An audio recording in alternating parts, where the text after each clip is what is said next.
guys, Nadira di sini di dunia kita, our world, my story. Tebak deh guys, hari ini lagi di mana? Kalau misalnya lihat belakangnya agak tua gitu kan vibe-nya, kayak di Eropa nggak sih?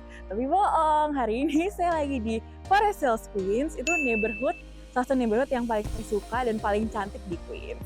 Nah, di belakang ini tuh namanya Forest Hills Station. Ini tuh salah satu stasiun kereta paling tua di New York City. Dan ini tuh dulu stasiun saya kalau mau sekolah ke Long Island, guys. Yuk, Mas Nara lihat deh, di atasnya cantik banget juga loh. Ini tuh daerahnya emang cantik banget dan udah tua banget. Bayangin aja nih stasiunnya udah 100 tahun kan. Terus yang paling unik dari neighborhood ini juga, ini tuh tempat tinggalnya Peter Parker yang di Spider-Man. Pasti kalian tahu kan? Kita ada di atas dan kalau kalian lihat ke belakang, view-nya lebih cantik lagi dan beneran ini tuh kayak mini Eropa. Terus kalau kita ke jalanan di sana, itu tuh banyak rumah-rumah lagi, ada hotelnya, banyak kafe-kafe lucu, dan kalau ke arah sana, ada stadium konser juga guys.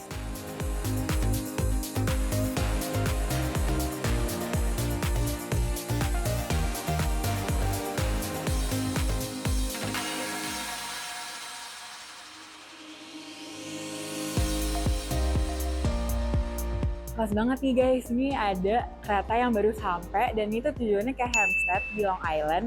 Ini orang-orangnya yang dari Long Island pada pulang ke New York, terus yang habis kerja dari New York pada pulang ke Long Island.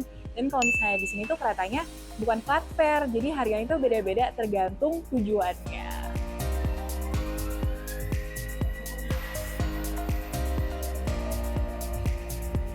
Tuh guys, jadi yang kereta dari sini itu mengarah ke Long Island dan yang ini nih keretanya mengarah ke Manhattan.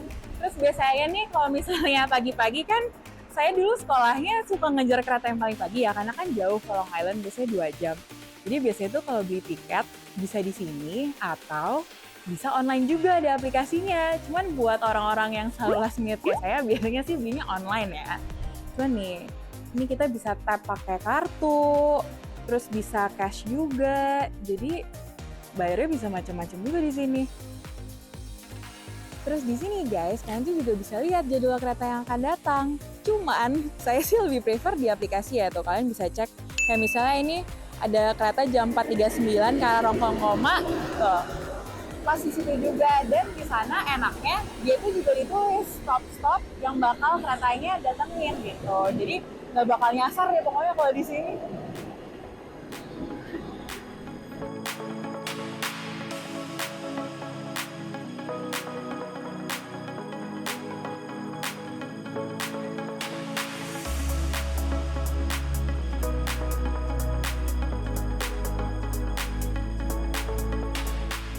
Oke, kita lanjut. Sekarang kita lagi di Austin Street, yaitu pusat perbelanjaan atau basically jalan utama daerah Forest Hills ini.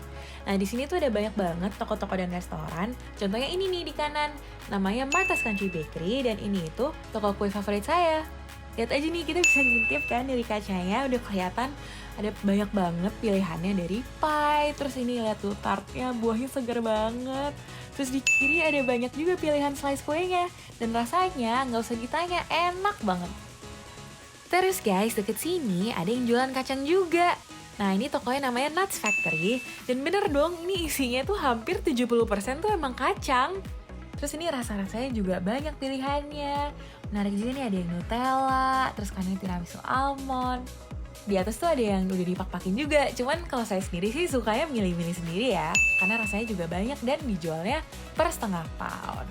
Kalau misalnya kalian lihat ke kanan, ini tuh di pojoknya ada semacam kayak mini factory gitu. Jadi kita bisa lihat sendiri nih proses pembuatan kacang-kacangnya. Kalau orang Indonesia tinggal di sini, udah pasti langganan deh.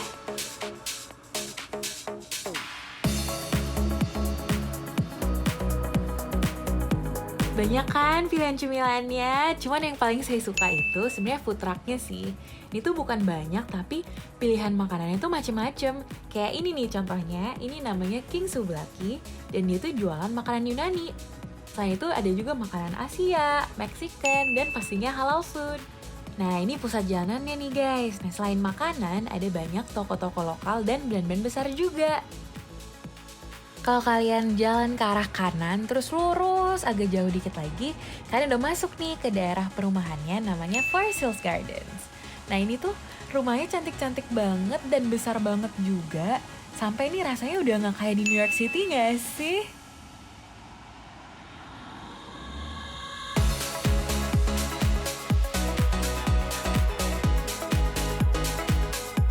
Banget kan guys perumahannya. Dan pas banget nih di belakang saya ini Ingram Street. Jadi kalau kalian fans Marvel atau Spider-Man, pasti tahu nih ini tuh rumahnya Peter Parker. Wait, are you Peter Parker? Yeah. Where's your, Yeah, I'm just going to my house right now. where's your house? It's down the street. Ada Peter Parker guys. Ya udah, saya harus pergi. Dadah. Wait. Kok dia bisa bahasa Indonesia? Are you Peter Parker from Indonesia? Sedikit aja. Bisa bahasa Indonesia sedikit aja. What? I'm so confused.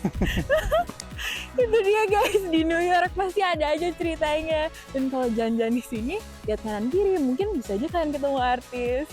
Oke, anyway, jangan kemana-mana, tetap di dunia kita, Our World, My Story.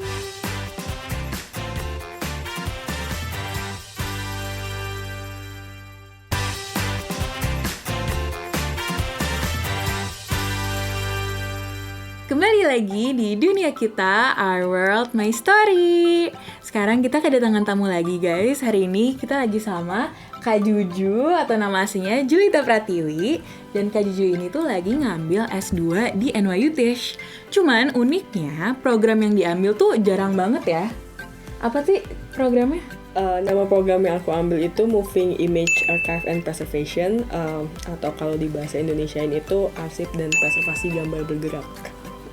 Spesifik banget ya.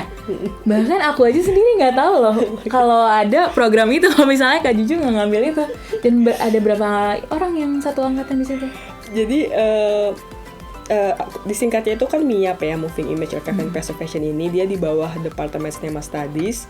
Dan satu angkatanku itu ada 11 mahasiswa orang. ya.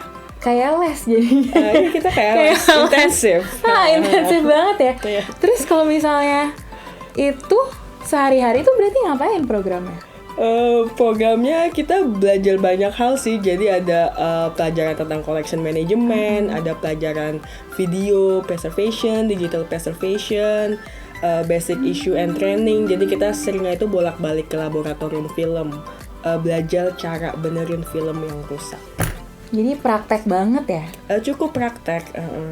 Cuman kalau kita backtrack dikit, sebenarnya Kak Juju sendiri background-nya gimana? Kayak kenapa bisa tertarik banget untuk ngambil program yang spesifik itu untuk restorasi film? Oke, jadi kalau misalnya kita telusurin ke belakang, aku itu berangkat dari program yang sebenarnya jauh dari praktek, agak teori banget. Jadi nama programku waktu aku S1 tuh kajian film namanya.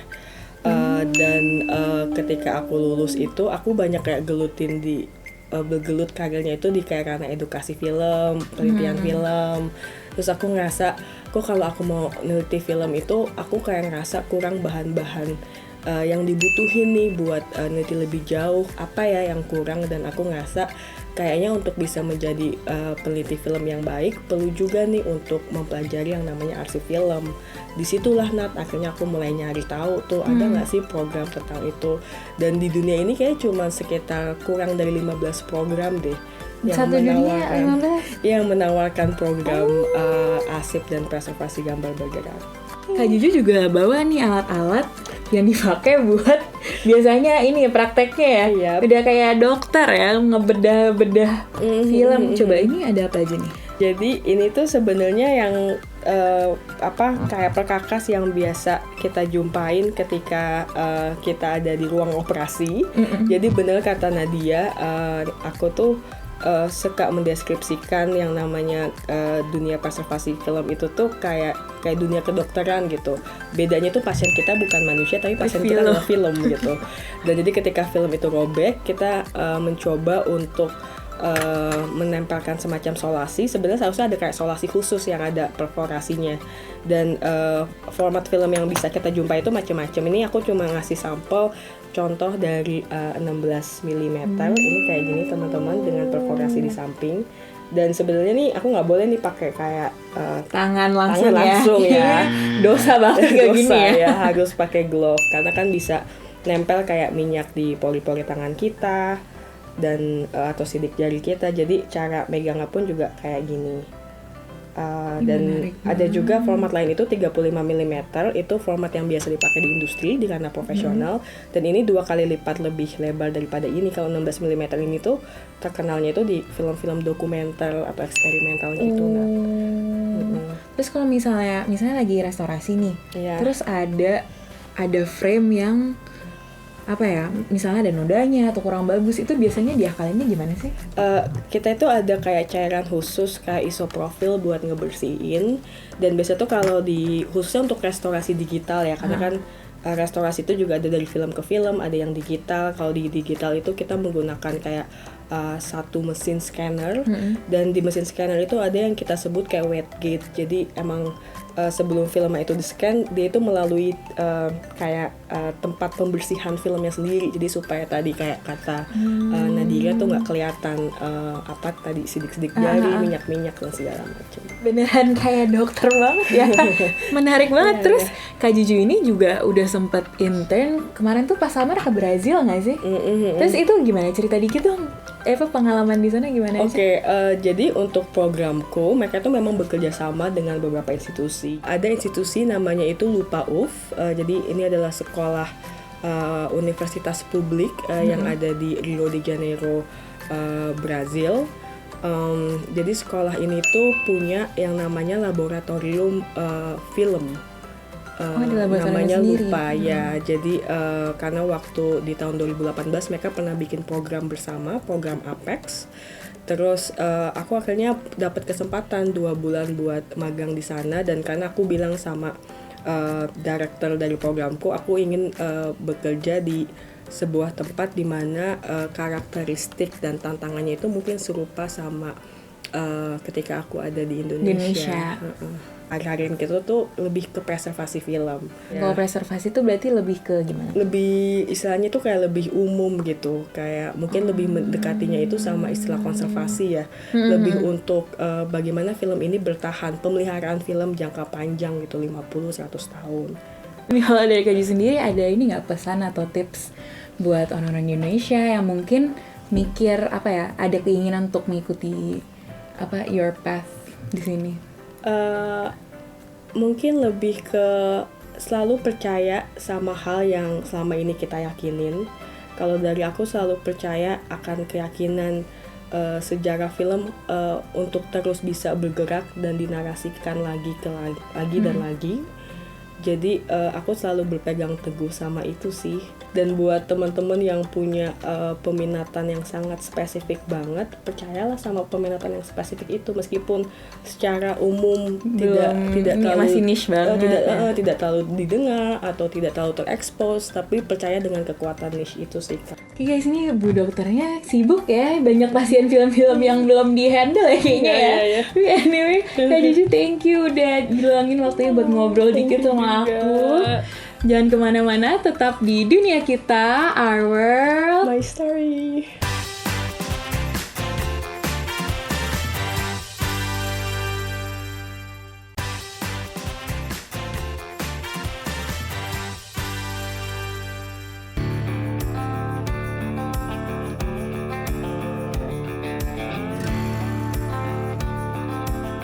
Hey guys, pagi-pagi ini saya, Mas Yogi dan juga Rereng lagi ambil tempat duduk nih. Dan sekarang kita lapar nih pagi-pagi, jadi kita lagi mau cobain makanan yang otentik banget di Nashville, yaitu Jack Horton's Barbecue yang terkenal banget, reviewnya tinggi banget, ada 4,5 di Google dengan 2.000 reviewers.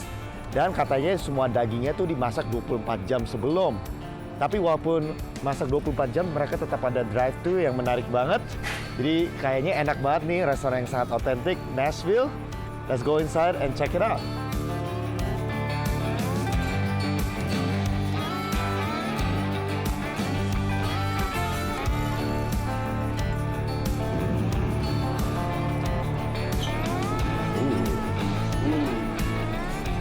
Ini berbagai menunya nih. Dan tempatnya kelihatan asik nih.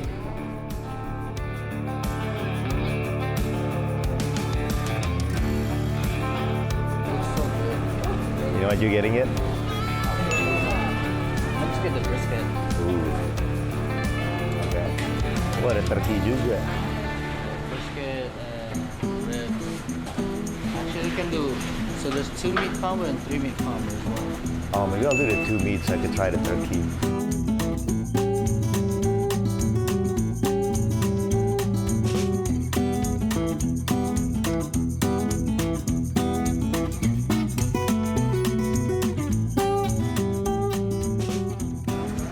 Wow. Aku pesen 2 meat combo, jadi kita bisa pilih 2 meat. Aku pilih yang turkey dan juga beef brisket ya dengan roti cornbread. Wah, ini cornbread tuh sangat ikonik di bagian selatan Amerika Serikat lah. Enak-enak, berbagai macam, berbagai daerah cara masaknya juga beda cornbreadnya. Jadi I can't wait to buy Nashville. Oh, I'll take the cream corn. And I'll take the collard greens.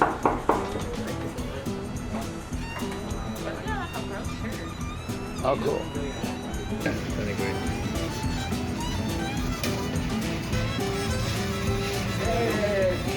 So which one is your favorite? I like the sweet and hot. Oh, okay. Okay, I'll try that one, I guess. Appreciate it.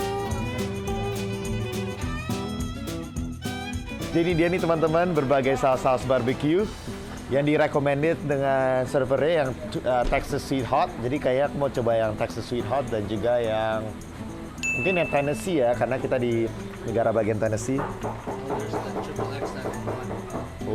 Oh yeah, maybe I'll get that one actually, the triple X. Maybe I'll try the Kansas City Sweet juga deh. Enak. You're right. Hot sauce-nya ke bau ya, kecium. Sekarang aku juga mau coba yang ini deh. Dan yang terkenal juga nih di bagian selatan Amerika Serikat is the sweet tea. Manis banget, tapi enak banget lah. Kayak teh manis di Indonesia. Gue coba yang peach deh.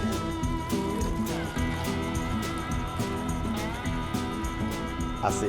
Oke.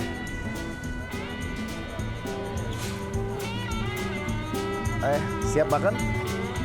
Where's your food? Oh, oke. Alright guys. Ini dia nih.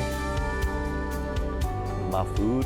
Jadi aku pesen turkey-nya, brisket, cornbread-nya. Lihat cornbread-nya pemirsa. Dan juga jagung manis dan sayuran yang sangat terkenal namanya collard greens.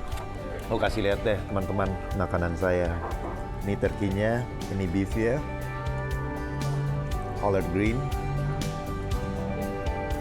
dan ini jagungnya. Dan cornbread-nya nih pemirsa, my favorite, juara. Turkey-nya dulu ya. Turkey-nya enak. Gimana guys makanannya? Aduh. Kenyang ya? Enak tapi kenyang ya. Tapi alhamdulillah saya selesai makanannya. Rere karena dia pesen 3 daging, nggak habis, akan dibawa pulang. Mas Yogi habis tadi? Habis. Wah ini gawat ya. Gawat, aku perutnya udah penuh. Tapi kita nggak bisa stay for long. Walaupun saya mau digest, tapi kita harus banyak nih aktivitas yang kita harus cek di Nashville. So let's come with me and let's explore Nashville.